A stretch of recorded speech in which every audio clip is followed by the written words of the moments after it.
그래서 첫째 시간에는 은혜를 말씀드렸고요. 한 데나리온의 은혜, 그 은혜가 우리 안에 커지면 커질수록 우리 삶에 천국이 임하게 된다라는 거. 지난 시간에는 하나님의 사랑을 나눴죠, 그렇죠?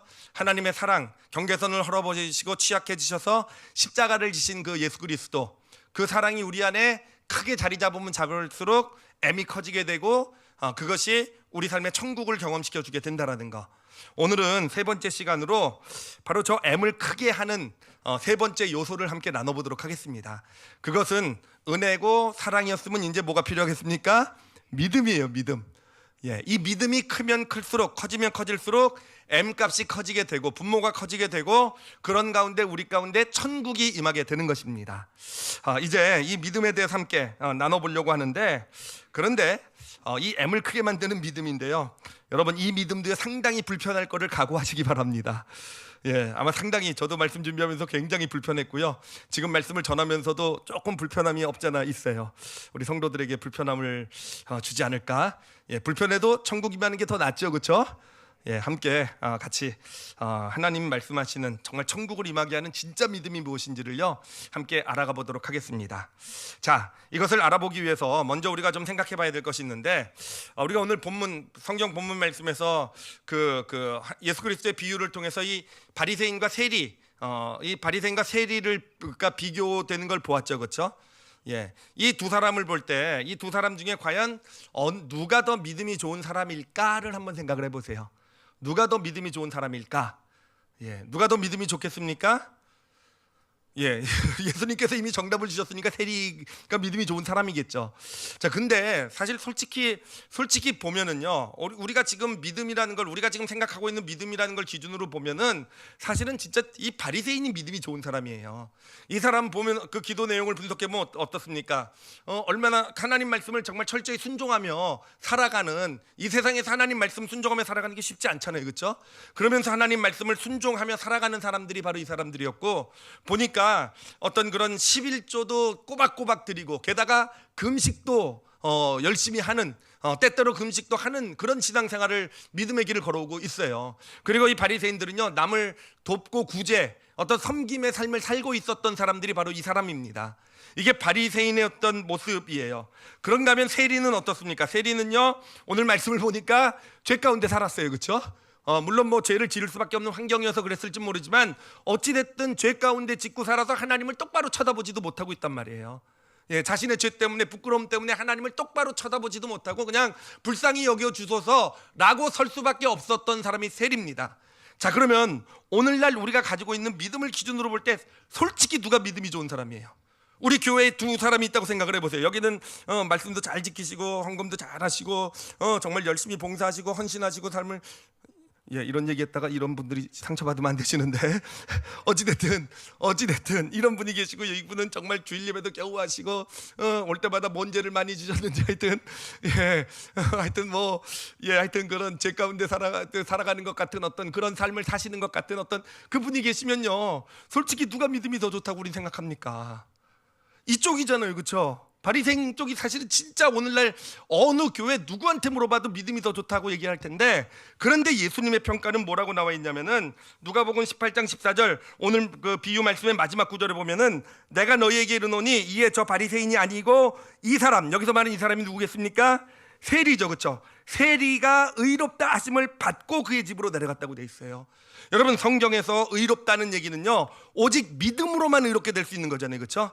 의롭다라는 얘기는 이 사람의 믿음이 진짜라는 얘기예요. 믿음이 진짜면 하나님이 의롭다고 인정해 주세요. 그러니까 지금 예수님은 누구의 믿음이 좋다, 아니 이건 좋다 정도가 아닙니다. 누구의 믿음이 진짜라고 얘기하고 있는 겁니까? 세리의 믿음이 진짜래요. 바리새인의 믿음은요, 믿음이 나쁘다가 아니라 아예 가짜다라고 얘기하고 계신 것입니다. 우리와는 기준이 달라도, 뭔가 달라도 너무 다르죠, 그렇죠? 우리가 볼 때는 당연히 바리새인일 것 같은데 왜 예수님의 기준에는 세리가 믿음이 좋은 사람일까? 세리의 믿음이 진짜 믿음일까? 예수님의 기준은, 도대체 믿음을 보는 기준은 무엇일까라는 거, 그 기준을 좀 알아가 보도록 할게요. 예수님 도대체 뭘 가지고 이 사람이 믿음이 좋고 이 사람이 믿음이 진짜라, 도대체 그 기준이 무엇일지를요, 성경에 나오는 믿음이 좋다고 인정받은 대표적인 두 인물을 그 예를 들어서 좀 한번 같이 생각해 볼게요. 믿음 하면 생각나는 사람 누구 있습니까? 믿음의 조상 아브라함, 잘하시네, 그렇죠? 그리고 믿음하면 또 대표적인 사람이 누구냐면은 예수님의 공생의 어떤 그런 예수님의 십자가를 가지고 우리 기독교의 믿음의 체계를 아주 기반을 놓은 사람이 있죠, 그렇죠? 예, 바울이죠, 그렇죠? 그러니까 믿음의 성경의 믿음의 대표하면은 바로 아브라함과 바울 이렇게 생각하시면 돼요. 이 두 사람의 예를 한번 좀 저희가 생각해 보도록 할게요. 먼저 아브라함입니다. 아브라함은요, 물론 그가 살아가면서 많은 어떤 믿음의 모습을 보여주게 됩니다. 그런데 그 중에서도 아주 대표적인 믿음이 있어요. 하나님께서 로마서 4장에서 바로 그 믿음을 딱 뽑아다 아브라함의 그 믿음을 딱 꺼내다가 이게 바로 내가 원하는 믿음이다라고 말씀하신 게 계세요. 이게 바로 믿음으로 의롭게 된다라는 진짜 믿음, 우리 너희들도 가져야 되는, 정말 본받아야 되는 믿음이 바로 이거다 라고 한 아브라함의 믿음이 어떤 믿음이냐면은 바로 이 창세기 15장 6절에 나온 믿음입니다. 창세기 15장 6절에 보면 이렇게 기록하고 있어요.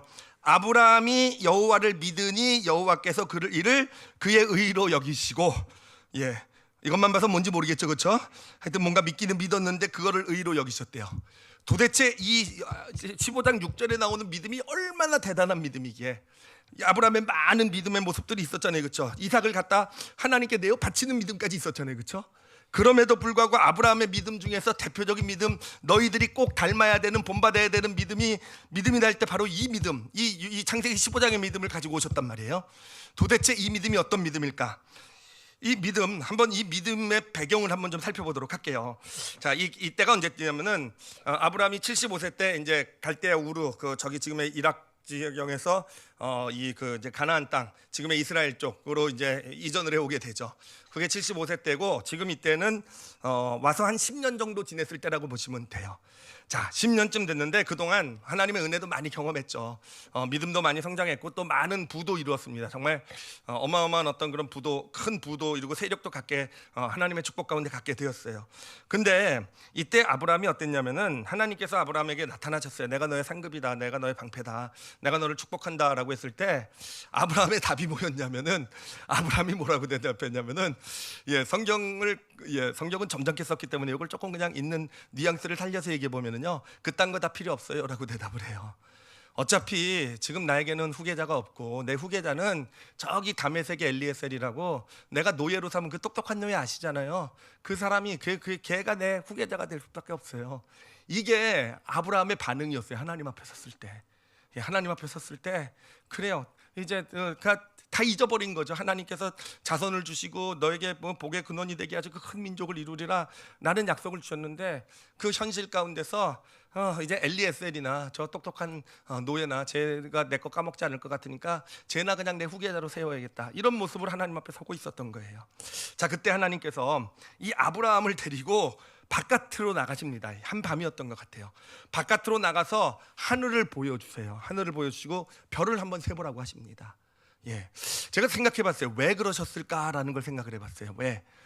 물론 별처럼 많은 자손을 주겠다는 약속을 주시기 위해서기도 하겠지만, 아브라함의 입장이 되어서 생각을 해봤어요. 그가 별을 세면서 도대체 무엇을 경험했을까라는 거, 그의 믿음을 좀 알아보려고요. 근데 제가 아브라함의 마음을 이렇게 생각해보다가 저도 저의 경험이 좀 생각이 난 게 있었어요. 뭐냐면은, 제가 몽골에 갈 때면은 늘 밤에 나가서 별을 봅니다. 별을 세어봐요. 왜냐하면은 여기서는 별이 잘 안 보이잖아요, 그렇죠? 근데 이 몽골은요, 공기가 맑아서 그런지 진짜 별이 많이 보여요. 공기가 얼마나 맑으냐면은, 이번에 몽골 가시는 분 다 보실 거예요. 거긴요, 맑은 날에는요, 이렇게 대낮에 해가 떠 있잖아요. 그럼 그 옆에 달이 떠 있으면 달이 보여요. 실감이 안 나십니까? 해와 달이 같이 보인다는 것, 그 충격적인 사실인데, 하여튼 그만큼 맑아요. 그래가지고 밤에 이렇게 몽골 초원에 이렇게 나가서 이렇게 별을 쳐다보고 있으면요, 와, 진짜 별 많다, 이런 생각이 들어요. 근데 제가 그걸 이렇게 쳐다보는 이유가, 나갈 때마다 이렇게 좀 몽골에 갈 때마다 이렇게 좀 쳐다보는 이유가 있어요. 왜냐면은요, 그 별을 쳐다보고 있으면요, 정말 은혜가 돼요. 어떻게 은혜가 되냐면은, 예를 들면 제가 큰 일이나 근심이나 어떤 문제나 이런 걸 가지고 있다고 생각을 해보세요. 그런 어떤 마음의 근심, 어떤 어려움 같은 거 있을 때 이 하늘을 쳐다보고 이 별을 이렇게 보고 있으면은요, 뭘 느끼게 되냐면은, 내 문제는 아무것도 아니구나라는 걸 느끼게 돼요. 그런 나는 이게 너무 큰 문제고 이게 정말 내가 정말 내가 해결할 수 없을 것 같고 이거 아니면 내 인생이 정말 내 사역이었던 내 믿음의 길이 참 정말 이런 어떤 마음의 어떤 이런 게 있는데 저 많은 별들을 보면서 정말 어마어마하게 많은 저 별 하나가 이 지구와는 비교할 수 없는 그런 크기의 그런 정말 상상도 할 수 없는 그런 셀 수도 없는 그 마음을 보면서요 정말 은혜가 돼요. 하나님 앞에요 그냥 이렇게 나가게 돼요. 정말 내 염려, 근심, 내 어떤 걱정했던 건 문제들이요 하나님 앞에 하나님 제가 이런 존재요라고 인정하게 돼요. 예, 하나님 저 이것밖에는 안 돼요. 그냥 이런 문제 가지고 이렇게 힘들어하고 이렇게 어려워 하고 있었어요. 이렇게 고백을 하면서요 하나님의 그 크심 있잖아요. 그 정말 이 온 우주를 창조하신 그 하나님의 크기, 야, 저 하나님이 내 하나님이신데 정말 그 하나님이 나와 함께 하시고 나를 인도하신다고 하는데 그 하나님의 그 크기가 제 마음에 이렇게 들어와요. 그러면은 별을 쳐다보면서 뭐게 됩니까? 저한테 믿음이 생기게 되는 거예요. 그래요.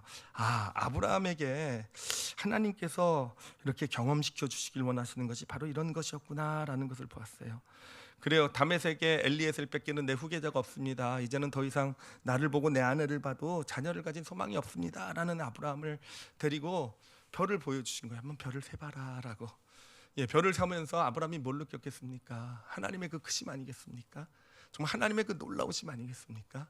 그런데 그런 아브라함을 향해서 아브라함아, 내가 내 자손을 저 별처럼 많게 해줄 거야. 내가 네 자손을 저렇게 많게 해줄 거야 라고 말씀하신 거예요. 그때 아브라함이 뭘 경험했겠습니까? 그래요. 조금 전까지 하나님 앞에 가지고 있었던 자신의 약함이잖아요. 하나님 앞에 정말 저에게는 이제는 노예밖에는 내 후계자로 세울 사람 노예밖에 없습니다. 엘리에셀, 다메섹의 그 엘리에셀이 제 후계자입니다 라는 그 자신의 그 연약함, 그쵸? 자신의 얼마나 부끄러움의 연약함이에요. 그 연약함을 하나님 앞에 내어놓게 되지 않았겠습니까? 연약함을 하나님 앞에 고백하게 되면서 내어놓게 되면서 하나님의 그 크심, 그쵸? 하나님의 그 강함, 그쵸? 그게 아브라함에게 임한 거예요. 아브라함이 그것을 받아 가진 거예요. 그리고 그것을 그렇게 해서 된 그 믿음, 그것을요 하나님은요 뭐라고 여기셨다고요? 의롭다고 여겨주신 거예요. 그리고 그 믿음이 너희가 진짜 본받아야 될 그 믿음이다라고 얘기하신 것입니다. 자, 믿음이 뭔지 조금 이제 감이 오실 거예요, 그렇죠? 뭔가 믿음이라는 것이 근데 아직 완전히 감은 안 오셨을 거예요. 제가 이 두 번째 예를 들어드리면 확실하게 감이 오게 될 겁니다. 바울이에요. 바울의 예로 넘어가 볼게요. 사도 바울은요, 뭐 워낙 믿음이 좋은 사람이죠, 그렇죠? 어마어마한 고백들 많이 드렸고요. 그 중에서도 특히 우리 크리스찬들의 마음에 정말 큰 은혜가 되고 큰 믿음을 가져다 준 도전을 주고 저도 이 구절을 읽을 때마다 감동이 되고 나도 저런 믿음으로 서길 원하는 그런 고백이 있어요. 바울의 고백. 로마서 8장 38절 39절 말씀인데요. 여러분도 같이 한번 읽어보도록 할게요. 로마서 8장 38절 39절입니다. 읽겠습니다. 시작. 내가 확신하노니 사망이나 생명이나 천사들이나 권세자들이나 현재일이나 장래일이나 능력이나 높음이나 깊음이나 다른 어떤 피조물이라도 우리를 우리 주 그리스도 예수 안에 있는 하나님의 사랑에서 끊을 수 없으리라. 여러분 정말 너무너무 멋있는 믿음 아닙니까? 그래, 우리가 믿음의 길을 걸어가면서 정말 이 믿음 갖고 싶지 않습니까? 그래, 우리가 정말 하나님을 믿는다고 하면은 좀 어려움이 있고 문제가 있고 정말 우리를 위협하는 어떤 그런 것들이 있고 고난이 있어도 정말 당당하게 하나님의 사랑에서 예수 그리스도 독생자까지 내어주신 하나님의 그 놀라운 사랑이 우리에게 있고 그 사랑에서 그 무엇도 나를 그 사랑에서 끊어낼 수 없다라고 당당하게 외칠 수 있는 이 믿음, 당당하게 고백할 수 있는 이 믿음, 여러분 이 믿음들 다 가지시길 바랍니다. 그래, 우리 크리스찬들은 이 믿음으로 설 수 있어야 돼요. 근데 여러분 문제는 뭐냐면은 이 바울이 어떻게 이런 고백을 드릴 수 있게 되었느냐는 거예요. 바울은 뭐 워낙 믿음이 좋아가지고 그냥 그에게서 이런 믿음이 고난이 닥쳐오니까 그냥 나 어떤 것도 내 하나님의 사랑에서 날 끊어낼 수 없습니다. 뭐 핍박이 와도 누가 정말 힘들게 하고 막 뭐 감옥에도 가뒀잖아요. 막 그래도 하나님의 사랑에서 나를 끊을 수 없습니다. 그가 그냥 그렇게 워낙 믿음이 좋으니까 그렇게 이런 고백이 그에게서 자연히 나왔겠습니까?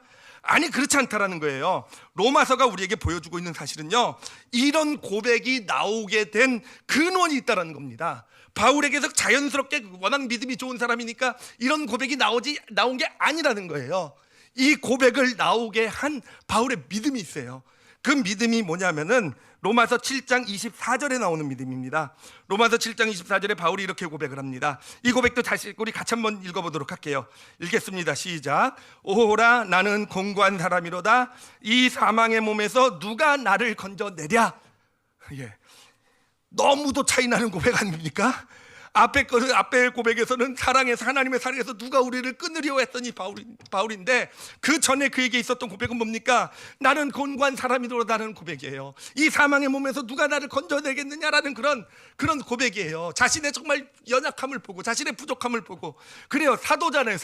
사도면 얼마나 높은 사람입니까? 그렇죠? 게다가 복음을 증거한 바울은 누가 봐도 복음 증거의 최고의 일꾼이잖아요. 그렇죠? 성경 하나님의 말씀에 대해서 꿰뚫고 있는 사람이고, 누가 봐도 굉장한 사람인데, 바울은 아는 겁니다. 스스로를 보면서 아는 거예요. 내가 이 정도 사람인데, 그럼에도 불구하고 나는 하나님이 원하시는, 하나님 말씀대로 살기를 원하는 그 소원이 내 안에 있는데, 뭔가 내 안에서 계속 올라오는 이 육신의 어떤 이 죄성이라는 거, 이 죄성이라는 것이 자꾸 자기를 끌어당긴다는 거 아니에요.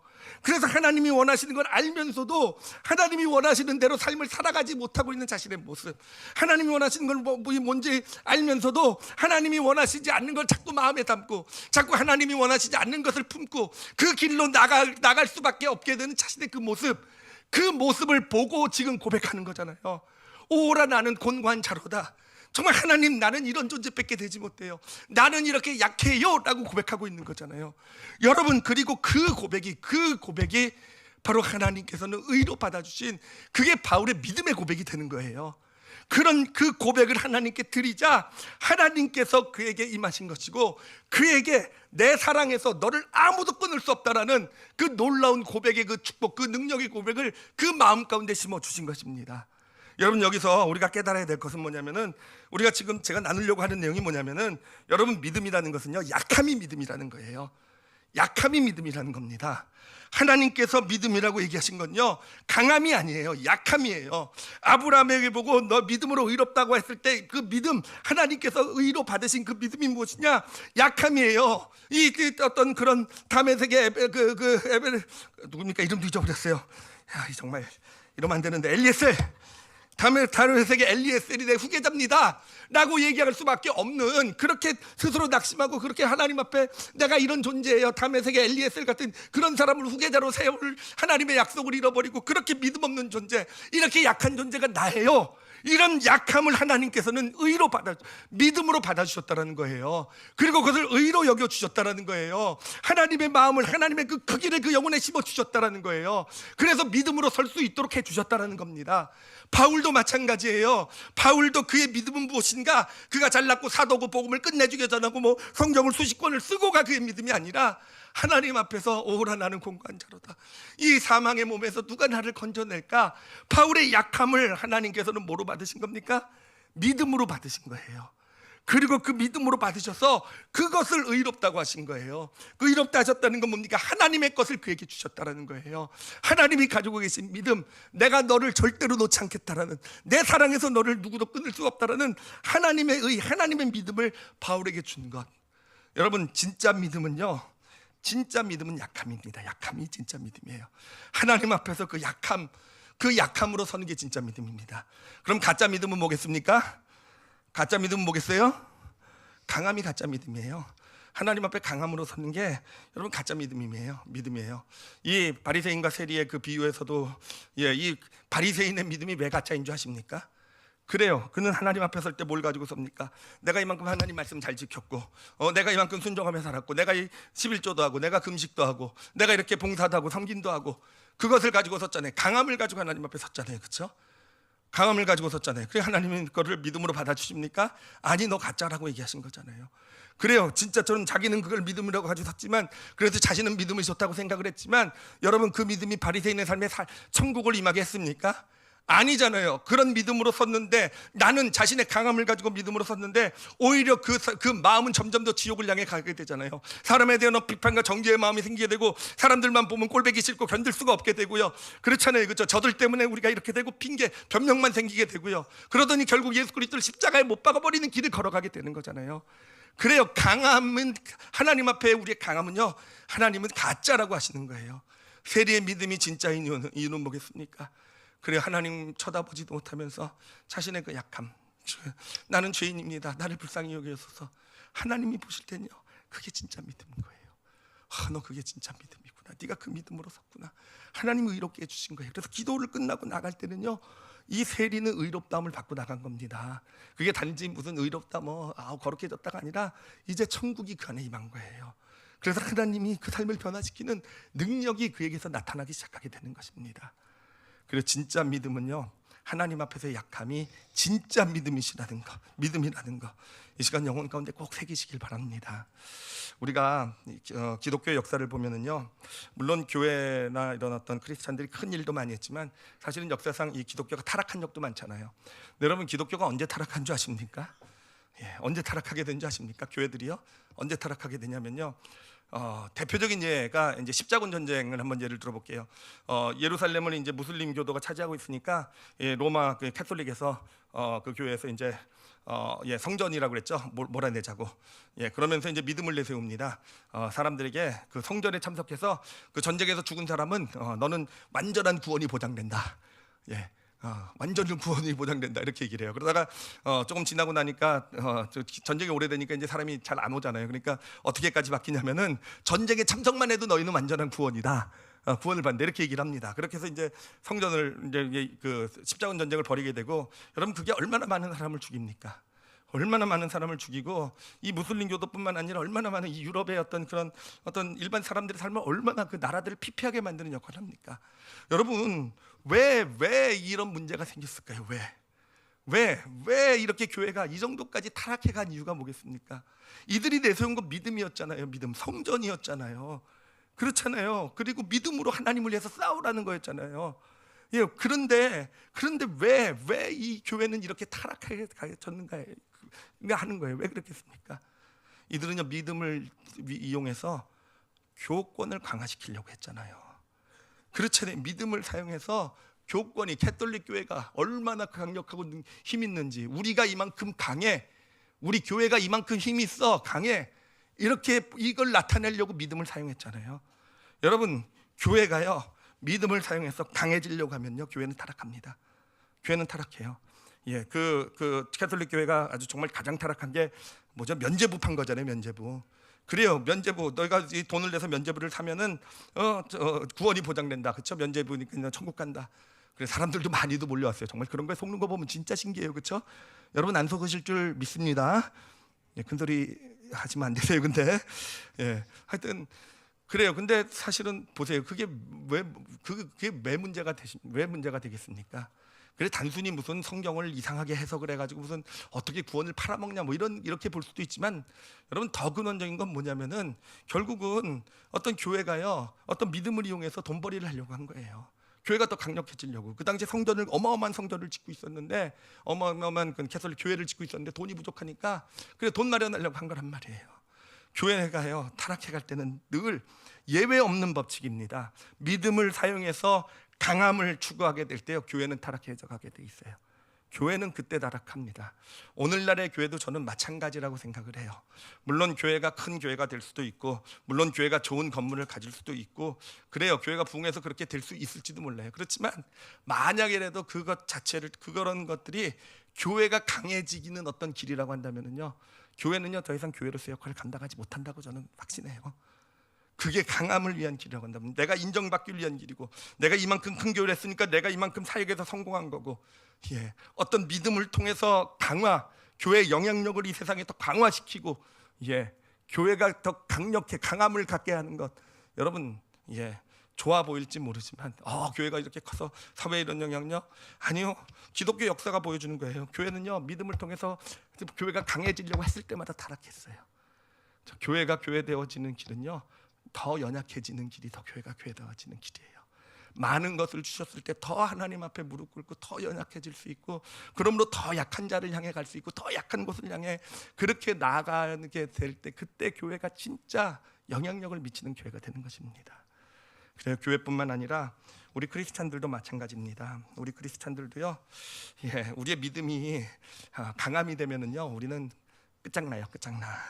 그래, 우리 어떤 말씀을 내가 잘 지키며 내가 믿음의 길 걸어가고 있는 것, 내가 하나님께 순종도 잘하고 헌신도 잘하고 내가 교회 생활 열심히 하고 내 교회 나는 30년이나 믿음 생활해 왔고 내가 어떤 이런 헌신을 하나님께 드렸고 하나님께서 나를 생에서 이런 일을 하셨고 이런 것들이요, 그래, 그 자체로는 좋아요.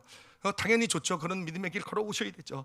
근데 그게 만약에 하나님 앞에 서는 내 믿음이 내 강함이 된다고 한다면 여러분, 그건 진짜 믿음 아니에요. 내가 하나님 앞에 설 때 하나님 앞에 이만큼 난 믿음이 좋으니까, 내가 이렇게 헌신해 왔으니까, 아니요, 하나님 앞에 뿐만 아니에요, 사람 앞에서도요, 내가 너보다 믿음이 좋으니까, 나는 이만큼 헌신해 왔고 내가 이만큼 더 믿음의 길 오래 걸어왔고 내가 이만큼 내가 많은 경험을 해왔고 내가 성경을 이만큼 더 잘 알고, 그러니까 내 말이 더 맞을 것이고, 여러분, 그건 하나님이 보실 때 다 무슨 믿음입니까? 가짜 믿음이라는 거예요. 그걸 우리의 의의를 가져다 주지도 못하고 우리에게 천국을 임하게 하는 믿음이 아니라, 오히려 내 믿음이 강하되 어떤 그런 모습들이, 내 과거의 어떤 경험들이, 내가 했던 일들, 이런 것들이 내 강함의 제목이 되면, 하나님 앞에 사람 앞에서는 강함의 제목이 되어져 가게 될 때요, 여러분, 우리 믿음의 길은 망가져 가는 겁니다. 타락해져 가는 거예요. 천국이 임하는 것이 아니라, 나는 뭔가 더 헌신하고 나는 뭔가 더 믿음 생활을 오래 하고 나는 저 사람보다 주일 성수도 잘하고 나는 저 사람보다 헌금도 많이 하는데 내 삶은 점점 더 지옥이 되어져 가는 겁니다. 나를 통해서 오히려 좋은 일이 나타나는 것이 아니라 사람을 가르고 분열시키고 교회를 힘들게 만드는 그런 역할을 하게 되는 것, 그래요, 가짜 믿음입니다. 믿음을 통해서 내가 강해지는 것은요, 가짜 믿음이에요. 여러분, 진짜 믿음은 무엇입니까? 약함이 진짜 믿음이죠, 그렇죠? 여러분, 아브라함처럼 되시길 바랍니다. 하나님 앞에 설 때요, 아브라함 믿음의 조상이에요. 그렇게 놀라운 믿음에 지난 10년 동안 하나님도 인정하신 만큼 놀라운 믿음의 길을 걸어왔어요. 그렇지만 하나님 앞에 서잖아요. 다메섹의 엘리에셀이 내 후계자밖에 되지 않습니다. 그런 정도 뺏기는 믿음이 없는 존재가 나입니다. 그게 하나님 앞에 진짜 믿음이 되는 것이에요. 바울의 믿음이 진짜 믿음이에요. 오라, 나는 공고한 자로다. 정말 사도인데, 그쵸, 사도인데 성경을 그렇게 쓴 사람인데, 그게 진짜 믿음이에요. 진짜 오라, 나는 정말 나는 이 정도밖에는 안 되는 존재입니다. 이게 진짜 하나님이 보시는 우리에게 천국을 가져다 주는 믿음입니다. 세리의 믿음이 진짜예요. 하나님 앞에 눈도 마주치지 못하는, 그래요, 정말 내 안의 죄, 내 삶의 죄를 보면서 어쩔 수 없이 또 죄를 지은 나를 보면, 내 삶의 모습을 보면서 하나님 앞에 그냥 나를 불쌍히 여기소서라고 그렇게 고백할 수 있는 것, 여러분, 이게 진짜 믿음이에요. 아시겠죠, 그렇죠? 예, 저도 이번에 처음 알았어요. 그래서 뭐 큰 소리 칠 이유는 전혀 없어요. 저도 제가 뭐 사역자고 목사고 뭐 내가 이만큼 헌신해 왔고 이만큼 하나님이 나를 뭐 선교에 쓰시고, 이게 다, 예, 잘못하면 큰일 날 뻔했어요. 이거 가지고 내가 하나님 앞에 내가 그래도 이만큼 사람들 앞에서 이만큼 믿음 있는 사람이다라고 했으면 망할 뻔했어요. 예. 오늘 말씀 준비하면서 사실 말씀 이렇게 쭉 내용을 보면서 한 가지 정말 이해가 안 됐던 건 뭐냐면은, 이 십자군 전쟁 때 사람들이 이제 그렇게 교회에서, 천주교에서 그렇게 하잖아요. 그 성전에 참석하면 너희들 완전한 구원을 얻는다. 그리고 또 뭐죠? 그 면죄부 해가지고 교회 헌금 많이 하면 너희 면죄부 이거 주고 그럼 너희 구원 받는다. 사람들이 왜 거기에 그렇게 잘 넘어갈까가 되게 궁금했어요. 예, 왜 그렇게 잘 넘어갈까? 그렇죠? 그 신기하지 않습니까? 누가 봐도 정말 어리석은 일이잖아요, 그렇죠? 근데 어떻게 그런 말에 그 사람들이, 크리스찬들이 이렇게 쉽게 넘어갈 수 있을까? 근데 저는 예전에 그거를 그냥 성경을 몰라서인 줄이라고 생각을 했어요. 성경을 모르니까, 성경을 그 당시 성경을 읽지 못해가지고 성경을 몰라서 저렇게 속았구나라고 생각했는데, 여러분, 꼭 그게 이유가 아니더라고요. 더 근원적인 이유가 있어요. 뭐냐면은요, 여러분, 우리 사람들은요, 우리 크리스찬들도 마찬가지예요. 여러분, 우리는 확신을 원해요. 확신. 여러분, 확신을 원해요. 우리는 구원도요, 구원의 확신을 원해요. 왜 그런지 아십니까? 구원받은 확신을 가지고 있기를 원해요. 왜냐하면은 그래야 강해질 수 있기 때문에. 여러분, 그렇잖아요. 내가 구원의 확신이 있어야 강해질 수 있잖아요. 거꾸로 생각해 보세요. 만약에 나에게 구원의 확신이 없다고 생각을 해보세요. 근데 내가 믿음의 길을 걸어가면서 실수했어요. 잘못했어요. 하나님 말씀대로 살지도 못했어요. 어떻습니까? 너무 불안할 거 아니에요, 그렇죠? 나 하나님 구원받지 못한 거 아닌가? 하나님이 나와 함께 하시고 좀 삶에 어려움이 있고 문제가 있어요. 정말 안 돼요. 일이 기도했는데도 일이 잘 안 풀려요. 그럼 뭐 어떤 생각이 들겠습니까? 하나님이 나와 함께 하고 계신 게 아닌 게 뭐 아닌가 이런 거 들 거 아니에요, 그렇죠? 그래요. 확신이 없으면은요, 우리는 약해져요. 약해지니까 그래요. 약해지기 때문에 약해진 게 싫은 거예요. 그렇기 때문에 사람들은 뭔가 확신을 준다고 하면은 거기에 확 끌릴 수밖에 없는 겁니다. 뭔가 전쟁에도 참석하면 넌 구원을 보장받아. 그러니까 그게 맞고 틀리고를 떠나서 어찌됐든 뭐 교회 높은 사람들이 얘기하는 거니까 맞나 보다. 그리고 그냥 거기에 다 끌려가는 겁니다. 확신을 가지려고. 그래요. 내가 뭔가 면죄부를 사면 내가 구원이 보장된다니까 얼마나 좋아요. 그렇죠? 구원이 보장되면 확신을 가지고 있으면 얼마나 좋습니까? 그렇잖아요. 그게 구원의 확신이 그걸 갖기를 원하는 그 심리적인 모습이더라고요. 우리는 강해지길 원하는 거예요. 그래서 뭔가 내가 그 강해진 강함을 주는 뭔가가 있을 때 좀 실수를 하고 잘못을 해도 그래도 괜찮은 거잖아요. 어차피 난 구원받았으니까. 그래 괜찮아지니까 괜찮은 거니까 자꾸 확신, 어떤 내 안에 있는 확신, 그것을 붙잡고 놓지 못하는 거 아니겠습니까? 때로는 구원받은 어떤 그런 확신을 이용해가지고 나쁜 짓도 하잖아요. 나는 구원받은 자고 너는 아니니까, 나는 구원받았으니까 좀 나쁜 짓 해도 죄를 져도 내가 이런 일을 해도 되고, 이런 것 때문에 기독교인들이 정말 악한 일도 역사를 보면 많이 해왔잖아요. 그 근원이 어디 있습니까? 나는 하나님의 사람이고, 나는 이미 구원받았고, 나는 구원의 확신이, 나는 이미 구원받아 확신이 있는 사람이고, 이 확신이 딱 인간을, 구원을, 우리 사람들을 다 타락시키고 어떤 그리스도인들을 많이 타락시켜 온 거 아니겠습니까? 그래요. 강함을 추구하는 믿음은요, 다 뭔가 어떤 것이 강함이 되어가면요, 구원의 확신이 날지라도 이것은 우리를 타락시키는 믿음밖에 되지 않는다라는 것입니다. 이단들을 보면은 이단들이 바로 사용하는 게 바로 이거더라고요. 왜 이렇게 이단들에게 사람들이 많이 그렇게 몰려가는고, 그리고 이단에 한번 들어가면 왜 못 나오는지를 이렇게 묵상을 하면서 깨달은 게 뭐냐면요, 그래요. 이단들은요 바로 이런 확신을 이용을 해요. 예를 들면은 지금도 아주 활약하고 있는 땡땡파라고 있어요. 땡땡 기억 이응파라고 있어요. 땡땡파라고. 거기서는 뭘 얘기해 주냐면은 구원받은 날짜를 가르쳐 줘요. 몇 년 몇 월 며칠 날 이 집회 때, 이 기도 모임 때 당신을 보니까 이 기도 모임 때 또는 이 기도를 안수를 받으면서 당신은 구원받았다. 날짜를 가르쳐 줘요. 날짜. 날짜를 왜 가르쳐 줄까 생각을 해 봤어요. 그냥 예전엔 그냥 넘어갔는데 이유를 알겠더라고요. 그래요. 날짜를 가르쳐 주면 구원이 확실하잖아요. 그래, 그거를 이용해서 사람들 끌어들이는 거더라고요. 그래요. 그것을 가지고 사람들을 헌신하게 만드는 거더라고요.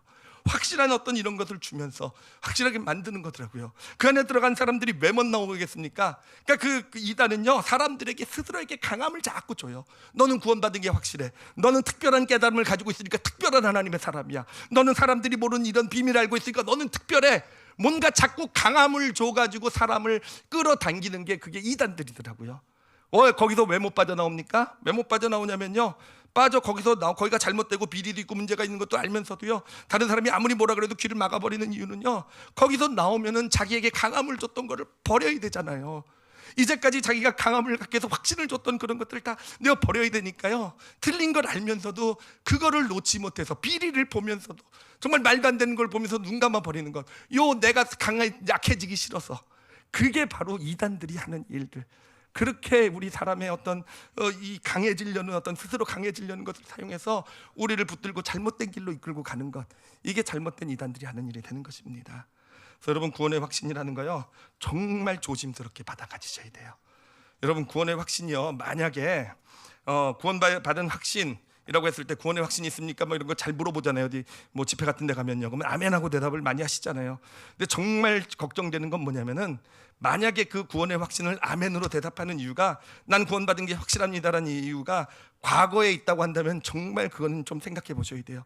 내가 과거에 예수님을 구주로 시인한 경험이 있으니까 난 구원받은 거야. 내가 과거에 나는 방언을 했으니까, 내가 어떤 영적인 체험을 했으니까, 내가 구원받았을 때 뭔가 뜨거운 게 나에게 임했으니까, 내가 구원받을 때 목사님이 너 구원받았다고 선포해 주셨으니까, 만약에 과거의 사건을 가지고 그런 경험이 있었으니까 나는 구원을 받은 게 확실해, 나는 구원받았어, 나에겐 구원의 확신이 있어, 그때 그 경험이 있잖아, 이러면요, 여러분, 면죄부와 별 차이 없는 거예요. 제가 오늘 말씀 불편하다고 말씀드렸죠, 그렇죠? 저도 되게 불편해요. 저도 과거에 쌓아놓은 거 가지고 나는 구원받았다라는 생각, 나는 하나님의 사람이야, 이거 붙들고 살아온 사람이거든요. 여러분, 근데 그거는 면죄부랑 똑같아요. 그냥 면죄부보다 조금 더 세련되게 포장해 쓴 것뿐이에요. 좀 더 영적으로 표장한 것뿐이에요. 여러분, 구원은요, 그 과거의 경험에 있는 게 아닙니다. 빌립보서 2장 12절 말씀 읽어드릴게요. 2장 12절 잘 보세요. 그러므로 나의 사랑하는 자들아, 너희가 나 있을 때뿐만 아니라 더욱 지금도 나 없을 때에도 항상 복종하여 두렵고 떨림으로 너희 무엇을 이루라고요? 구원을 이루라. 여러분, 두렵고 떨림으로 구원을 이루셔야 돼요. 구원을 이루셔야 돼요. 이거는 과거에 구원받지 않았다는 얘기가 아닙니다. 제가 이거를 시간을 나타내는 그림으로 보여드릴게요. 그래요. 우리는 과거에 구원을 받았어요. 그렇죠? 과거에 구원을 받았어요. 미래의 영원한 천국에서 온전한 구원이 이루어질 거예요. 그리고 우리는 그 사이에 어떤 그런 믿음의 길을 걸어가고 있어요. 현재 믿음의 길을 걸어가고 있어요. 자, 그럼 구원의 확신이라는 건 언제 있는 거냐? 과거에 받았던 구원에 있는 것이 아니라 현재 지금 걸어가는 나에게 주어지는 게 구원의 확신이에요. 어떻게 해서 구원의 확신을 받게 되는 것인가? 그래요. 현재 믿음의 길을 걸어가면서 우리가 때로는 우리의 믿음이 흔들릴 수도 있어요. 구원에 대한 확신이 흔들릴 수도 있어요. 내가 죄를 짓고 실수도 하게 될 때 정말 내가 크리스찬인 건 맞을까? 정말 어떤 어려움이 있고 문제가 있고 해결되지 않을 때 정말 하나님이 나와 함께하고 계신 거 맞을까? 여러분 의심할 수 있어요. 의심하는 것 너무 당연합니다. 억지로 의심하지 않으려고 하는 것 오히려 그게 문제가 되는 거예요. 그 의심도 있을 수 있고 마음이 힘들 수 있고 좌절할 수 있을 때도 하나님이 정말 함께 하시는 건 맞는가? 그런데 왜 내 삶의 모습이 이런가? 그럴 수 있어요. 그런데 그럼에도 불구하고 우리는 하나님 앞에 나가게 되잖아요. 이 약함을 가지고 하나님 정말 왜 이래요? 정말 저 힘듭니다. 저 정말 하나님 정말 저 구원받았는지도 모르겠어요. 하나님 정말 당신이 나와 함께 하신 거 맞습니까? 이 약함을 가지고 하나님 앞에 서게 될 때 하나님은 바로 그런 우리에게 하나님께서 함께 하시는 그런 사랑, 그런 의의를 부어주시는 거예요. 내가 너를 붙들고 있다. 내가 너를 사랑하고 있다. 내가 널 절대로 놓지 않을 거야. 내가 너를 절대로 마지막 날에 너희가 너를 다 살릴 거야. 하나님께서 그런 약함으로 하나님 앞에 설 때 우리에게 하나님의 것, 하나님의 확신을 부어주심으로써 바로 그 하나님의 것을 받아가져서 다시 나는 구원받은 존재로서 하나님의 자녀로서 살아가게 되는 것, 이게 우리가 받아가져야 될 구원의 확신이 되는 줄을 여러분 이 시간 받아가시길 바랍니다. 구원의 확신은 그렇게 생기는 거예요. 과거에 내가 뭔가 큰 일 좀 했다고, 과거에 내가 좀 어떤 믿음의 일도 했고, 내가 복음의 일도 했고, 내가 체험도 했고, 은사도 있고, 신비도 했고, 뭔가 믿음의 고백도 뜨겁게 드렸고, 그래서 나는 구원받은 자. 아니에요. 그렇게 되면 망합니다. 망가져요. 그 믿음으로 서게 되면요 타락해요. 그래요. 구원의 믿음, 구원의 확신은요 지금이에요. 늘 연약해질 수 있어요. 연약해질 수밖에 없는 사람이 우리예요. 하나님을 믿었어도 늘 흔들리고 늘 부족하고 그럴 수밖에 없는 우리예요. 그런 우리가 그렇지만 그 연약함을 가지고 하나님 앞에 무릎 꿇을 수 있잖아요. 그렇죠? 하나님 앞에 무릎 꿇을 수 있을 때 그게 하나님은 믿음이라고 그러시는 거예요. 믿음, 그게 믿음이에요. 진짜 믿음. 거기에 구원의 확신도 주시는 것이고 하나님이 주시는 그 안에 천국을 경험시켜 주시는 것이고 그 안에서 우리는 그런 약함 가운데 하나님의 강함을 경험하게 되는 것이고 그래서 내 영혼의 천국을 받아서 다시 일어설 수 있는 힘, 그렇게 해서 구원의 확신으로 또 내가 발걸음을 내딛게 되는 것이고 그래요. 그런 경험들이 쌓여서 어느 순간인가 덜 흔들리는 겁니다. 과거에 뭔가 있어서가 아니라 그런 경험들이 쌓이다 보니까 어느샌가 그냥 하나님이 나와 함께 하시고 내가 하나님 사람이라는 게 어느샌가 흔들리지 않는 믿음으로 자리 잡게 되는 거, 여러분 이게 구원의 확신이 되는 것입니다. 물론 과거의 경험이 쓸데없다는 얘기 아니에요. 쓸데 있어요. 과거에 신앙 고백했던 것들, 은사들, 쓰임받던 이런 것들이요 언제 쓸 때가 있냐면은 이게 만약에 지금 내 현재 그러므로 하나님 앞에 무릎 꿇을 수 있는데 도움을 주는 제목이 되는 것, 그때만 유익해요. 그 외에는 별로 쓸데없습니다. 여러분 아무리 큰일 하셨어도 지금 이 얘기할 때요 지금 제일 손해보는 사람은 이 자리에서 저일 가능성이 많아요. 물론 저보다 훨씬 더 하나님께 많은 일 하신 분이 계시겠지만 저도 그래도 나름 목회자니까 많이 했을 거 아니에요. 다 버려야 돼요. 그렇죠? 여러분 바울이 오죽했으면 그렇게 고백을 했겠어요. 바울이 빌립보서를 보면요 내가 부활에 꼭 이르기를 원한다라고 얘기를 해요. 이미 구원받았으면 부활에 대한 확신이 있어야 되잖아요. 근데 바울은요 자신이 부활을 꼭 앞에 있는 부활을 꼭 잡겠다라고 고백을 해요. 그러면서 그가 한 고백이 뭐냐면은 그러기 위해서 나는요 내 뒤에 있던 모든 것을 배설물로 여긴대요. 모든 것을. 바울의 얼마나 많은 일을 했어요. 빌립보서면은 이미 그가 기원전 AD 60년도 넘어서 그가 이미 정말 어마어마한 일을 이룬 다음이에요. 근데 모든 것을 배설물로 여긴대요. 왜 그렇겠습니까? 그 과거에 했던 그 놀라운 믿음들, 그런 그 경험들이요 그대로 남아 있으면은 결국은 그게 가짜 믿음을 주는 걸 알기 때문에, 그것이 결국은 자신을 타락시킬 것을 알기 때문에, 그 믿음을 붙들고 있으면 구원에 이르지 못할 수 있는 걸 알기 때문에요 다 배설물로 여겨버리는 거예요. 그러니까 과거의 무엇을 가지고 바울은 절대로 내 강함이 삼지 않겠다는 거예요. 내가 얼만큼 거룩하게 살았고 얼만큼 복음의 큰 일에 대한 그 모든 것, 내 직분이 사도고 이런 거를 자신의 강함으로 삼지 않겠다는 거예요. 아예 강함이 될 바에는 배설물, 똥이에요. 똥. 헬라어로 보면요, 똥으로 여기겠다라는 거. 뒤에 있는 일은 다 버리고 나는 앞에 있는 표대를 향해 달려가겠다. 여러분, 이게 바울의 믿음이에요. 이 땅에서 천국을 경험하는 바울의 믿음. 바울이 그렇게 살았으면 우리는 오죽하겠습니까, 그렇죠? 여러분, 오늘 말씀에서 우리가 꼭 담아야 될 것, 믿음은요 강함이 아니고 뭐라고요? 약함이 믿음이에요. 절대로 속지 마시기 바랍니다. 내가 교회를 할 때에도, 내가 누군가 앞에 설 때에도, 특히 하나님 앞에 나갈 때도요, 뭔가 강함으로, 내 뭔가가 강함이 되어서 서고 있다고 한다면요, 여러분 정말 꼭 내려놓으시길 바랍니다. 꼭 버리셔야 돼요. 똥으로 여기시고 버리셔야 돼요. 뭔가가 내 자랑이 되고, 뭔가가 나를 내세우는 제목이 되고. 우리 기도할 때 하나님께 뭐 주세요라고 기도 많이 하잖아요. 뭐 주세요라고 기도하는데 안 주시면 섭섭하잖아요. 왜 섭섭합니까? 내 과거가 강함이 돼 있기 때문에 그래요. 강함이 돼 있으니까 내가 이만큼 하나님을 위해서 헌신했는데, 내가 이만큼 복음을 했는데, 내가 이렇게 살았는데, 그런데 왜 나에게 이런 일이 있습니까? 여러분, 이게 진짜 잘못된 믿음이잖아요. 그래야 다 배설물로 여겨버리시고요. 믿음은요 강함이 아니라 약함이라는 거. 약함이에요. 얼마나 약한지. 정말 아브라함 같은 사람도, 다시 얘기하지 않을게요, 정말 그 약함 가운데 서는 게 믿음이시라는 것 영혼에 새기시기 바랍니다. 근데 어차피 여러분 약하잖아요, 그렇죠? 강하기 위해서는 꾸며대야 되잖아요, 그렇죠? 강하게 하기 위해서는 뭔가 다른 걸 갖다 붙여야 되잖아요. 내 과거에 내가 했던 일들, 내 경험들 다 갖다 붙여야 강해지잖아요, 그렇죠? 여러분, 그냥 우리 모습 그대로 하나님 앞에 서면요, 우리는 약해요. 그리고 그게 믿음이에요. 그게 믿음. 어차피 약하니까 그냥 모습 그대로 하나님 앞에 서실 줄 아는. 그래서 정말 하나님 그 믿음을 받으시고 우리를 의롭다 하시는, 우리를 천국을 경험시켜 주시는 그런 믿음 걸어가시는 저와 여러분이 되시기를 예수님의 이름으로 축원합니다.